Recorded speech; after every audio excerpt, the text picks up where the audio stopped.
Good morning guys, maggawa tayo ng malunggay pandesal. Meron ako dito frozen na malunggay. Magbabad tayo ng yeast. Muna, 1/2 cup.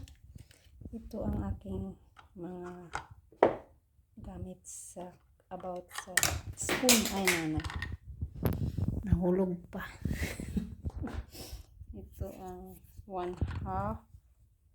Ito ang 1 tablespoon. Let's do this. 1/4 cup of warm water para sa ating 1/2 cup 1/2 tablespoon ng yeast, tapos 2 tablespoon ng sugar with 1 tablespoon ng oil. Liter ay sugar muna at saka yes, this is 1/2 cup. Ito ang sukatan ko. Yan. And then 1/2 teaspoon of yeast. Tingnan natin kung active pa yung yeast. And 2 tablespoon sugar. To 1 tablespoon to. I-mix natin dito. Dahil hapon pa ang trabaho ko, magluto tayo ng malunggay pandesal. Na-miss ko siya. Yan. I-mix lang natin guys. Yan.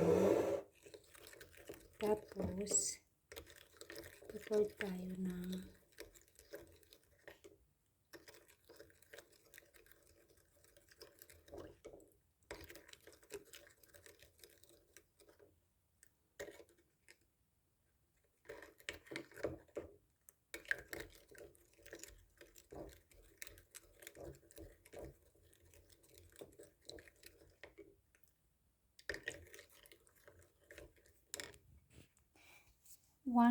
one cup flour, kay half lang ang cup niya.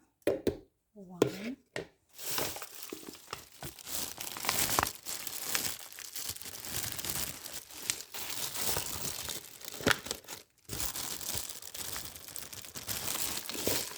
Ayan. Ayaw. Ay, ano natin dito sa loob. Kasya yata.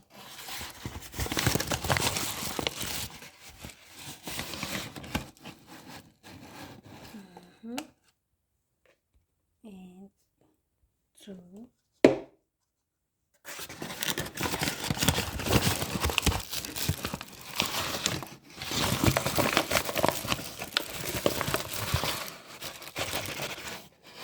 Ayan.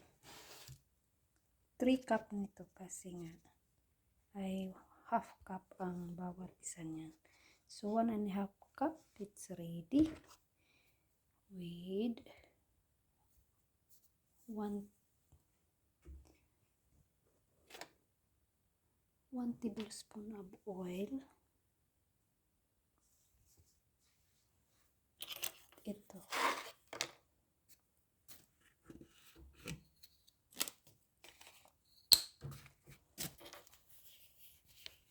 Tapos ang butter or margarine is 1/8. 1/8 cup.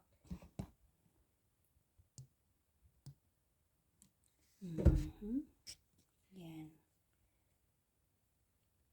Ito ay 1 tablespoon. Okay. Margarine ay ating initin muna. Ay, butter. Kaya butter. Mas masarap ang butter. Ito na ating malunggay guys. Iwahiwain natin ito para lumiit siya. Okay? Ganyan.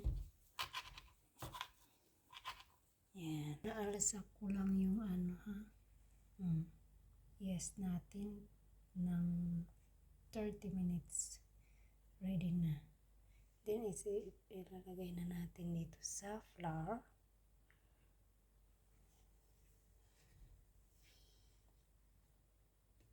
And our malunggay. Yan.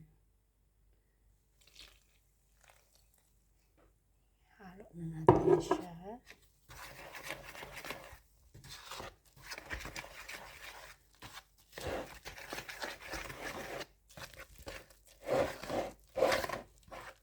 With malunggay. Ito na, mag-baking tayo. At malamig ang panahon, masarap to sa kape. With kape talaga. Joke. Once a day lang. At chocolate din. Kay tag-ulan at tag-isno na rito. May natira pa akong malunggay. Hura, para sa sinabawan na manok. Tapos, ihalo natin ito ang margarine. 1/8 cup. I-mix lang natin, tapos imamasa natin mamaya, guys. Dahil wala akong breadcrumbs, ito ang ginawa ko, yung tinapay na walang lasa, guys. Ayan o. Para sa almusal. Dito lang yan sa Russia meron. I think sa Cyprus meron din. Yan. Dinurog ko. May breadcrumbs na ako, diba? Imamasa na natin, guys, with breadcrumbs. Para hindi siya dumikit pa.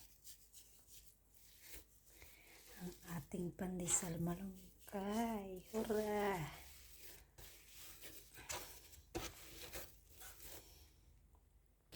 Ito na mga kabiker. Ating pandesal, hiwain natin at ilalagay natin dito. Maliliit lang ha. Ating hiwa. Yan. Medyo makapal kasi ito. Kaya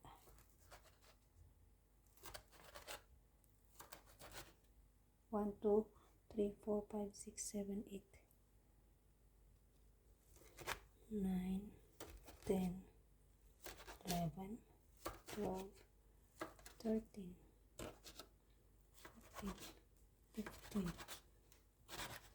15, 16 lang. Already na. Tapos mga kabiker, anuhin na lang natin ito.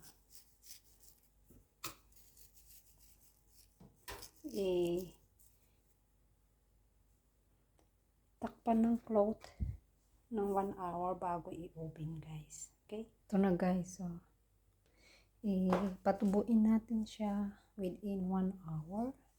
Ayan. Ready na. Tapos, saka natin i-oven. Oh, may almusal na kami. Hurra!